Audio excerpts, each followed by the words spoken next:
It's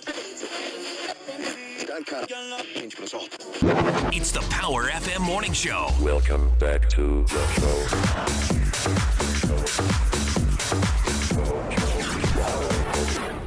show. Well, it's been a minute. How you doing, Chris? I'm okay. You've been very, very busy. You've been what we said in the restaurant biz, in the weeds. If we had, all our tables got sat all at the same time.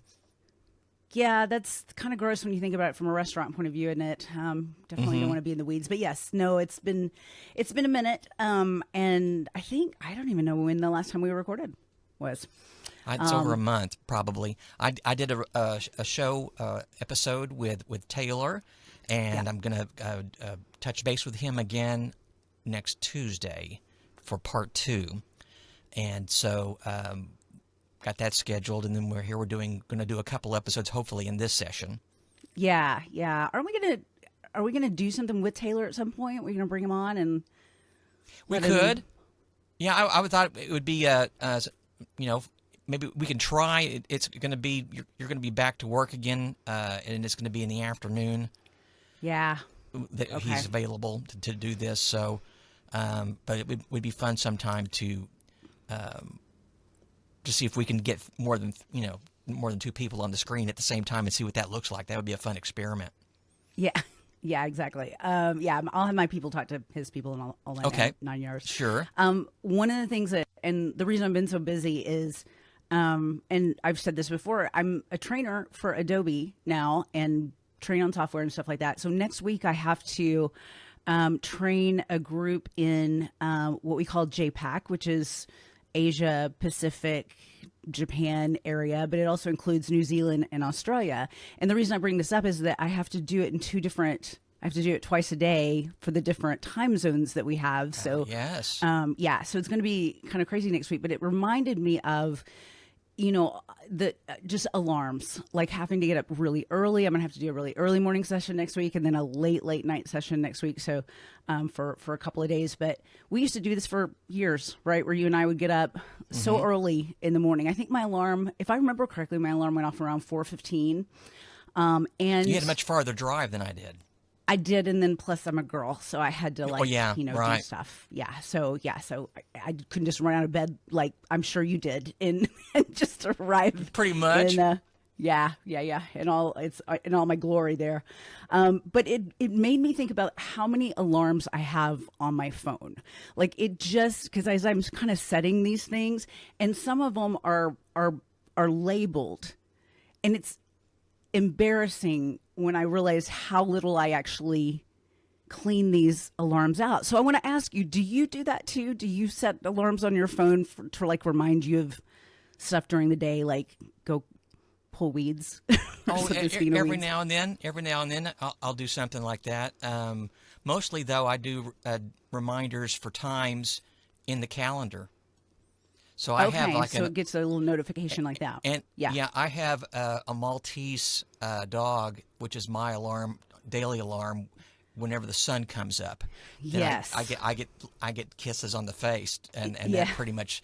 It's hard to just hit his snooze button doesn't work.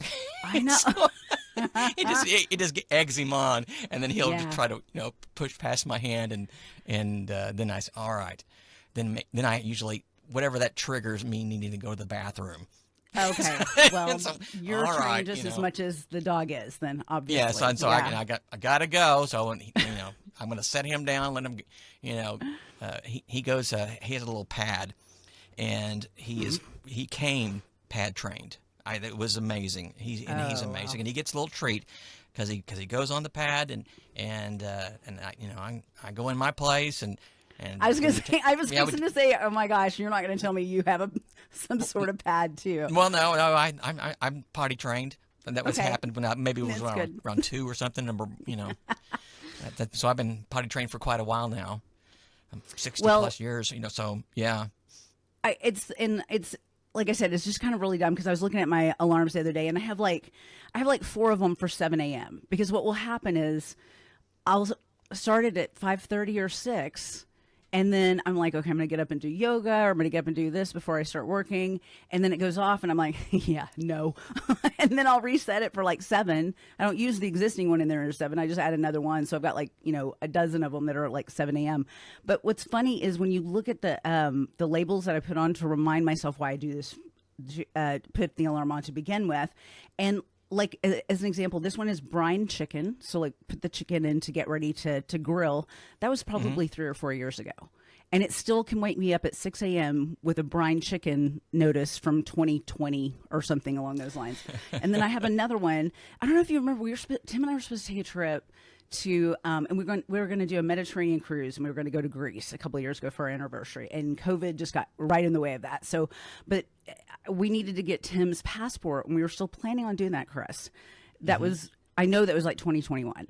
And we had to get Tim had to do his passport again. And so I have an alarm in my phone that says, Tim needs to mail passport photo. This, again, very specific from like 4 years ago. But then Tim at some point found this, and he added a little message in there too that says, screw you, Dawn. I know. It was a thing. He was mad at me. I'm just going to show you. Let me see if I can pick this up really quickly and show you the picture.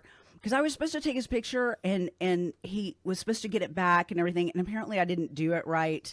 And so he was really mad at me because I had to do it again. So this is the photo that accompanies that. Can you see that? He's not happy. He's trying to look like... I've got to do this for the next 10 years for my passport. It looks like a mugshot. But I'm very angry at my wife under right arrest. now. Yes. You should have how tall he is in the background there. Yeah. So it's really kind of I'm sorry that you, and of course you and I are kind of in different phases right now where I'm still very much on alarms and everything in my life right at this moment. But I get a neat little bio with each of those alarms with a label that helps me remember memories from the past. Sweet little memories, like when my husband was really angry at me and took a passport photo, and always just brings a little tear to my eye to think about it. So I don't know if anybody else does that, or they just never, clean those kinds of things out. But after I'm dead and gone, Chris, something maybe that people want to look through. You can pass that down, and your children can get the alarms. It's like my little diary from years gone by of, remember when Mom did this, and remember when Mom brined that chicken for us? We miss her so much. So anyway. You know what? I want to bring this episode to a close because you mentioned that you work with Adobe, and I sent you a text about it, but I've been watching a documentary series on Industrial Light and Magic. Oh yeah, and that's the production house that does special effects and started out with Star Wars, and then went on to do all the movies basically.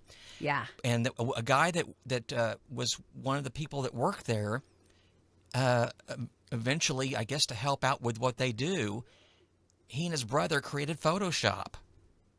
That makes sense, though, right? Yeah, it does, doesn't it? Yeah. And so your company acquires them, and for only like $30-something million, and which is, I guess, a steal compared to, I mean, everyone has it's everywhere, and being used by all kinds of folks. But I just thought that what a amazing connection.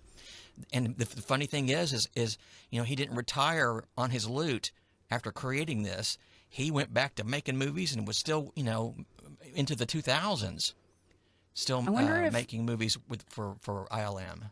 Wouldn't it be kind of cool if somewhere, because like Adobe has like all these different corporate offices all over the world, somewhere there's like a little statue of him, somewhere with like a little tiny, I don't know, Photoshop. Well, I don't know what he would like. Maybe it's like a like film reel or something that he's holding up, just as a memory of this guy. But it's pretty cool. Yeah, it is cool. I thought you would think it would be pretty cool to know.